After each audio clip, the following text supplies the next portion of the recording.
Is it too late to start at 40? Today's share of ordinary workers, how to prepare in advance to save themselves in the middle-aged workplace. There is no point in working unless you have an iron rice bowl. The sooner you know this, the sooner you can save yourself. Of course, if you are the kind of person who has achieved financial freedom with a company going public, you can walk away now.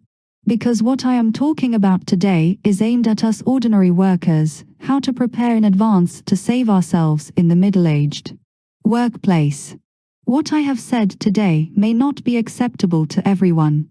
After all, truth is harsh and healing is uncomfortable, but I firmly believe that some people will understand and listen to it. I have worked in Darcham for 10 years and started my own business for 6 years. I have experienced from ordinary staff to middle management to head of business department and head of branch company. It refers to all the roles and stages of being your boss, so today I will not talk chicken soup, only tell the truth. If it helps just one person, I think it's worth it. If working is a disease, then the prescription before. Let's talk about the practical harm that working brings to you. First, a great loss of your psychology, which can also be called vitality.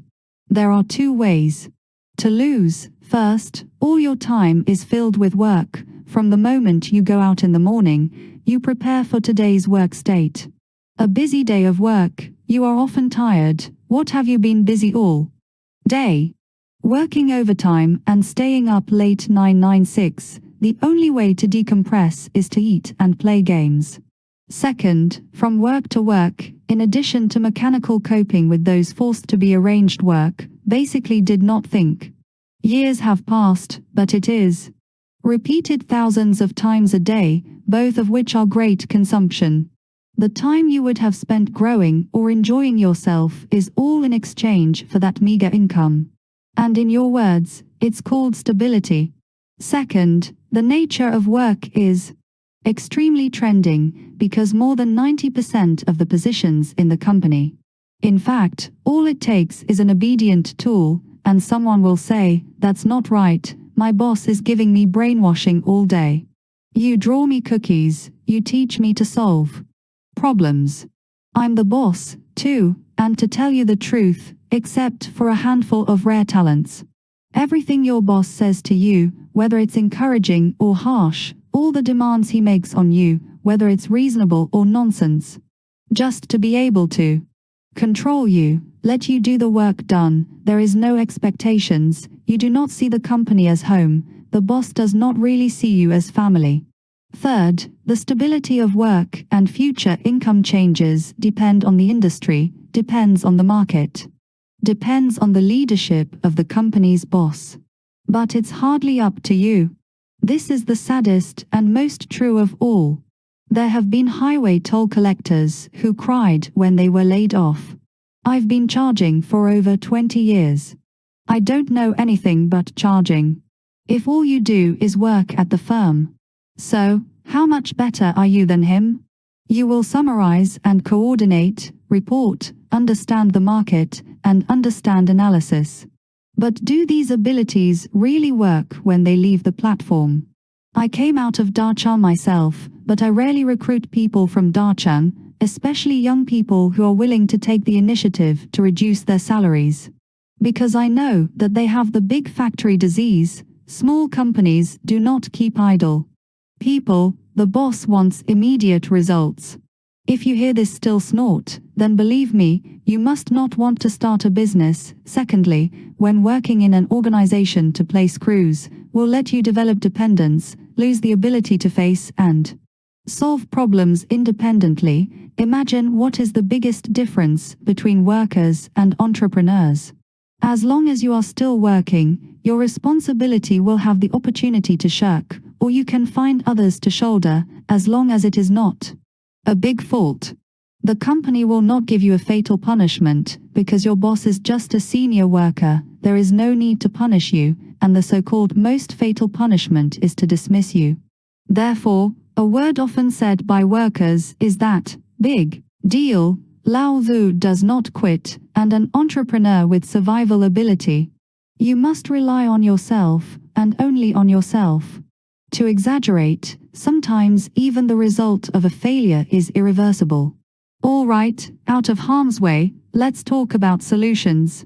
First of all, for anyone who feels lost, whether you're unemployed or not, the first thing to do is stop and take a weekend off.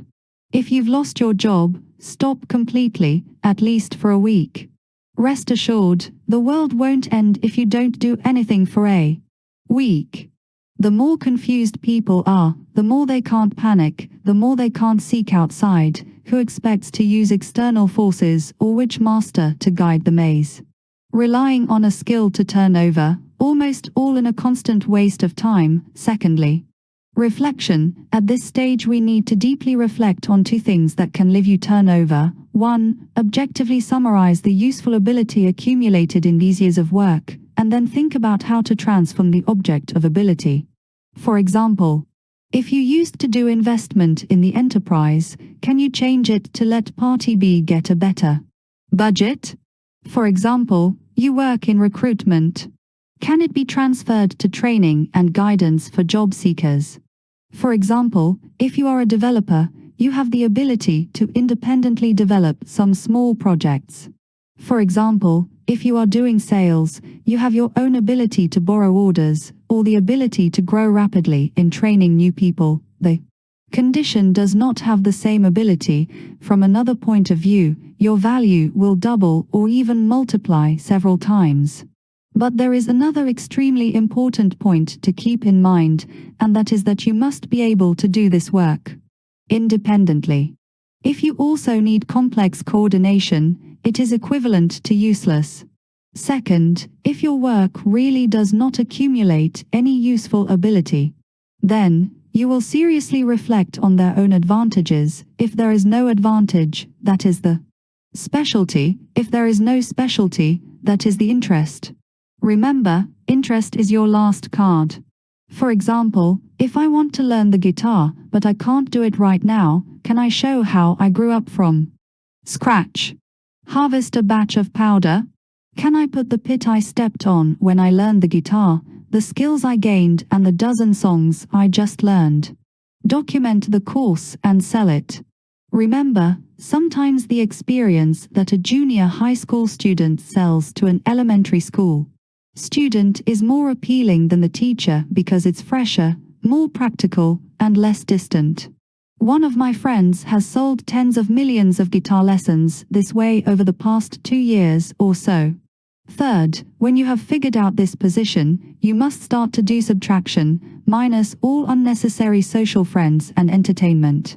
You have to tell yourself that I need to spend a year or even 2 years to prepare for the next 5 or 10 years. It may be a painful process, but it will be worth it.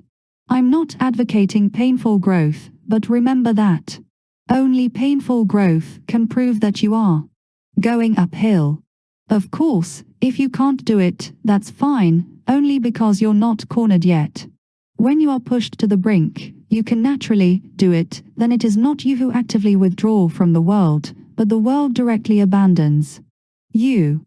Second, to study, I said that learning is not reading, not watching videos, not online classes. Those learning cannot save you at the moment. The right way to learn is only 3 steps. One is to find your goal, a cursory study of all its content and methods. Then we move on to the second step, which is to quickly and awkwardly imitate him. The best way to get close to someone is to get close. Think of yourself as this person, and remember that you will never be ready for the day when all your predilections for perfection are sure to set you up for failure.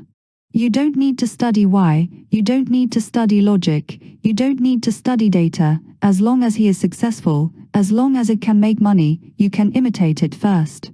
Those deep questions will inevitably find their answers in the variables, and this is the third step. Having said that, if it has touched or inspired you, I hope you will carefully read it twice. Then think carefully about your situation, and then act on it. In The future society, people can only rely on themselves. The weak wait to be saved, while the strong save themselves. May your life never have the crisis of turning 40. Well, that's all for now, thank you.